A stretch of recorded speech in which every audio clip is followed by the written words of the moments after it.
Eu chamo Iker García Obrega e hoxe vou vos contar un pouco sobre o libro que lín fai pouco, titulado A cidade do gato, de Iria Misa.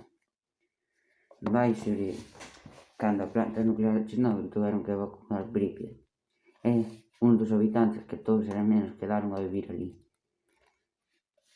ca radiación, o cal era unha fantasía porque ti non podes vivir ca radiación. A Lena andaba sempre esperando un home que se chamaba Máscara. E un día colleuna e levouna a dicir unha cousa, pero non vou dicir que cousa, porque senón fago os spoilers.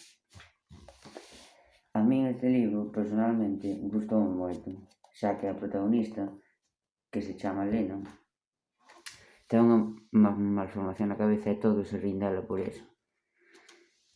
E, sobre todo, creo que é moi boa e non se merece o que lle fan, o sea, bullying. Máscara é outro personaje que me gustou moito, xa que o que lle dixo, é que non vos vou dicir, e algo moi importante, impediu que lle dixeran o que lle dixe Máscara a ela aos demais, para que non estuveran tristes. A autora deste libro chamase Iria Misa. É licenciada en Filosofía e Iglesia pola Universidade de Vigo, profesora en ensino secundario.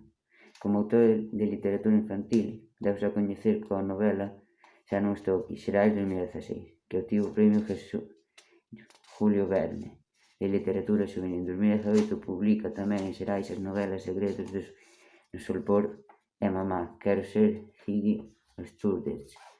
Premio Fervenzas Literarias ao mellor libro infantil dese ano.